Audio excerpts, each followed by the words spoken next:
Hi everyone. In this video, we're going to keep talking about linear and exponential functions, but we're going to focus on tables in this video.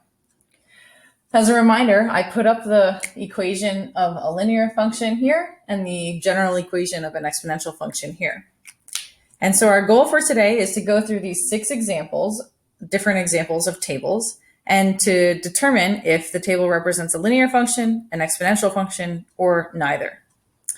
To do this, you have to pay attention to how y changes, the y variable. How does y change as x increases by 1?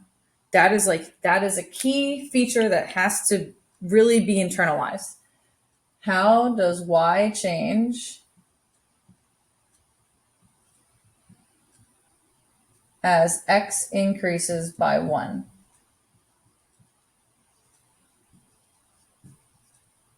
And this is the key. Make sure that you're focusing on x increasing by 1. So if x is not increasing by 1 unit every time, then we've got some work to do. That makes the tables harder to analyze. So let's do this first one together. Now, before we do it, let me help us to recall. If it is a linear function, then the y values will be adding or subtracting the same number each time as x increases by 1. If it is an exponential function, then the y values will be changing through a multiplicative relationship. So you'll be multiplying or dividing the same number as x increases by 1. That's so important that x is increasing by 1. If not, then you're not talking about a rate of change. Okay, so let's look at the first table. So I'm going to check the x values first. And here I see x is going up by 1, x is going up by 1 again, and x is going up by 1 again. So that's good. X is already going up by 1 unit every time. So now I can just study the y values. How do I get from -5 to -12? Well, multiplying, that would be tough for me to think about. It would be some fraction. But it looks like this is subtraction. If you subtract 7 and then subtract 7 again and then subtract 7 again, it looks like that is a consistent rate. And so this is a linear function. Once you know that it's a linear function, you could even give me the equation of this line. So why don't you pause your video and try that now? What is the equation of this linear function? Now, any equation has to be written as y equals and then something with an x. It has to have an x somewhere. So if it's a linear function, it should look like this: y equals mx plus b, or b plus mx. I'm used to writing as b plus mx. So b is your starting amount. In this case, it's -5. And then the slope is -7 and then multiplied by the x. So there you go. Or if you wanted, you could also write that as -7x minus 5. Both are correct answers. It doesn't matter the order that you write it in, as long as you keep the sign with the slope and with the y-intercept. You got to keep whatever the sign is. In this case, they're both negative. Okay, how about the second table here? So let's just go across the top. How about this table? Is that a linear function, an exponential function, or neither? Now, the first thing you should always check is, are the x values going up by 1? In this case, yes, they're going up by 1. So that's good. Now we see how the y values change. It looks like y goes up by 9, and then by 3, and then by 6. So that's not a consistent pattern at all. So it's definitely not linear. And if it were exponential, then you'd be multiplying by the same thing. But to get from 31 to 40 through multiplication, I'm going to have to grab my calculator. So if you don't have yours, go ahead and grab yours. Okay, so to get there through multiplication, I could divide 40 divided by 31 to see what that multiplication, what that factor would be. Looks like it's 1.29. Then if I divide 43 by 40, I get 1.075. So that's not a consistent factor either. So this is neither. This function is neither. It's not linear. It's not exponential. It's going up at a random rate, it seems. How about this one? So now we have to really be careful because the x values are not increasing by 1. So pause your video now and see if you can determine, is that a linear function, an exponential function, or is it neither?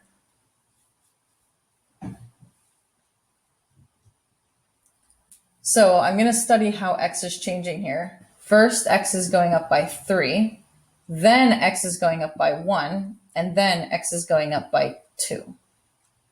Okay, I need to know what happens as x goes up by 1. If that pattern stays consistent as x goes up by 1, then I can determine what kind of a function it is. So right here from 3 to 4, that goes up by 1, and the y values here go up by 3.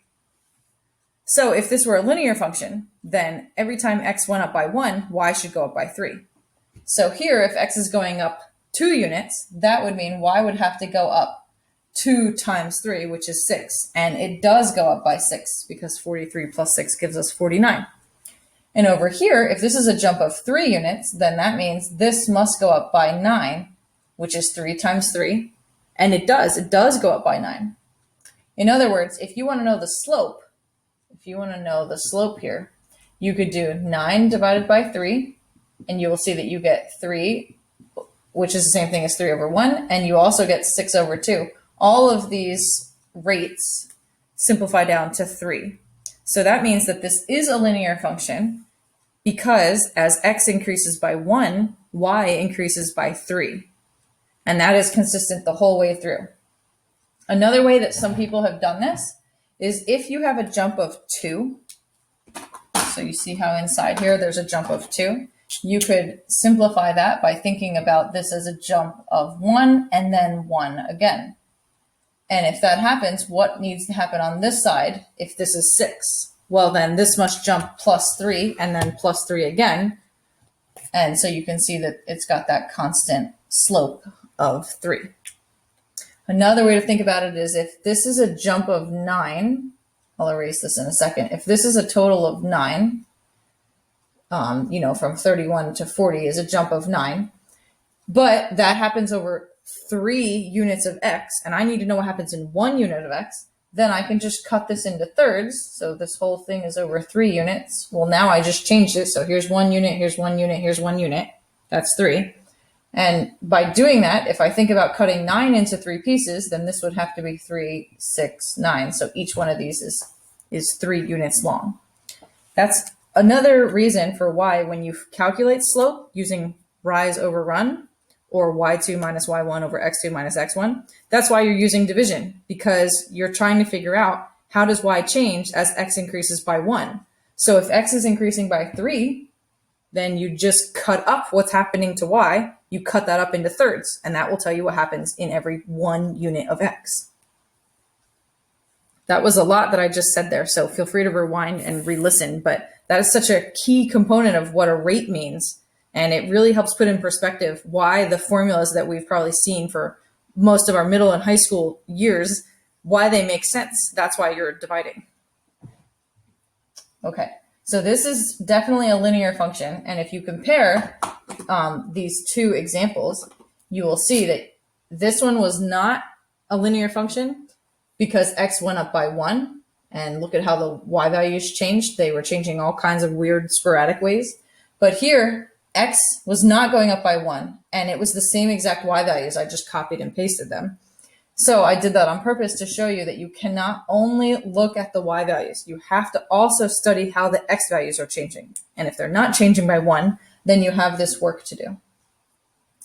If you want the equation of this line, it's going to be the starting amount, which happens whenever x is 0, and then plus 3x in this case because the slope is 3. So that's the equation of that line. Okay, let's try these other tables. So go ahead and try this table over here. Pause your video now and see if you can determine, is that a line, an exponential function, or neither?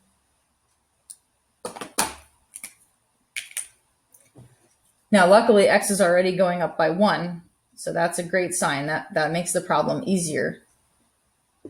And how is y changing? It looks to me like y is going up times 3, times 3. And then is that true? Times 3. 3 times 40 is 120, plus 3 times 5 is 15. So 120 plus 15 is 135. So that's good. So that looks like that's a constant pattern there of multiplying by 3. That makes that an exponential function because the rate is multiplicative. And that's also your base. That's your factor. So your base is 3. So if you wanted to write the equation of this exponential function, it would be y equals whatever the starting amount is. The starting amount in this case is 5. It's right here where x is 0 times 3 to the x. Okay, and we'll just finish up with these last two. So see if you can determine this table. Pause your video now.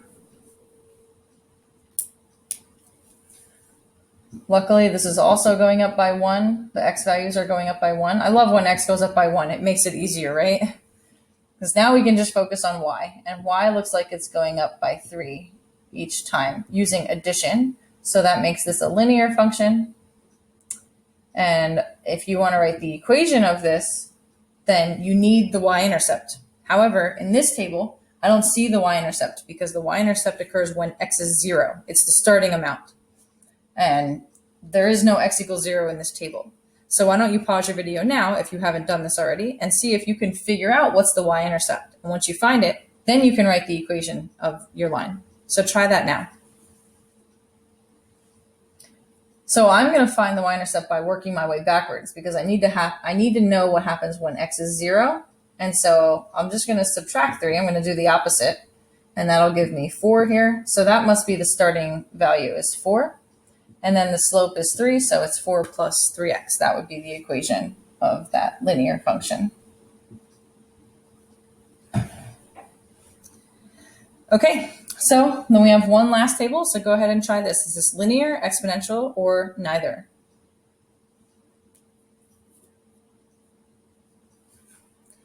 Again, x is increasing by 1.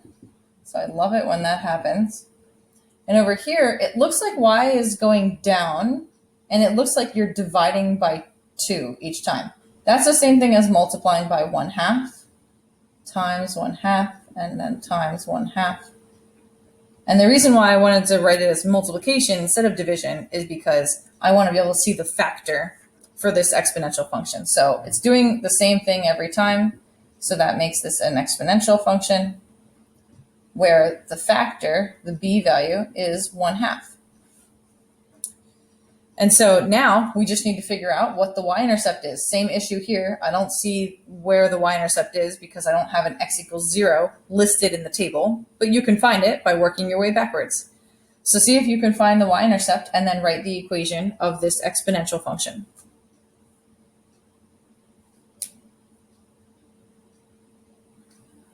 All right, so there's not much room here, but to work my way backwards to find out what would y be if x was 0, I'm just going to do the opposite, which is multiply by 2. That'll give me 200 up here. So then I know that the y-intercept is really 200. So the equation for this exponential function is y equals 200 times 1/2 raised to the x power. Very important that the x is up higher, that it's in the exponent, or else you're not writing an exponential function correctly. Okay. So that was a lot of practice on linear and exponential functions. I'm hoping that seeing both of them together really helps to solidify your understanding of each one. Linear functions have a constant rate. So they go up by adding or subtracting the same number as x increases by 1. Exponential functions have a percent change. And so they go up by multiplying the y values by the same number every time x increases by 1 unit. So lines are addition, exponential functions are multiplication. As long as you can figure out what you're adding or multiplying by each time, then you have found the slope or the rate of change for your equation of your function. Once you have the slope, then you just need to make sure from the table you can find the y-intercept. So sometimes it's given to you, like you can see it. In these tables, you have the y-intercept. And sometimes it's not, like in these two tables, but you can just work your way backwards to figure it out. Okay, so there's going to be a few other practice problems that you can do if you're in my class that'll really help round out your knowledge of lines and exponential functions. But just to summarize, we have now seen graphically what these functions look like, very briefly though, so you might want to study some more graphs of these functions. We have seen a couple real life word problems. We've seen tables. Now we've seen tables in depth. And we've seen algebraically some of the how to manipulate algebraic equations so that we can find the slope and the y-intercept of these functions. It would be helpful if you did a little bit more practice problems algebraically, because we haven't done a lot of them, and graphically. And so I'm going to put that in a follow-up video in case you're interested.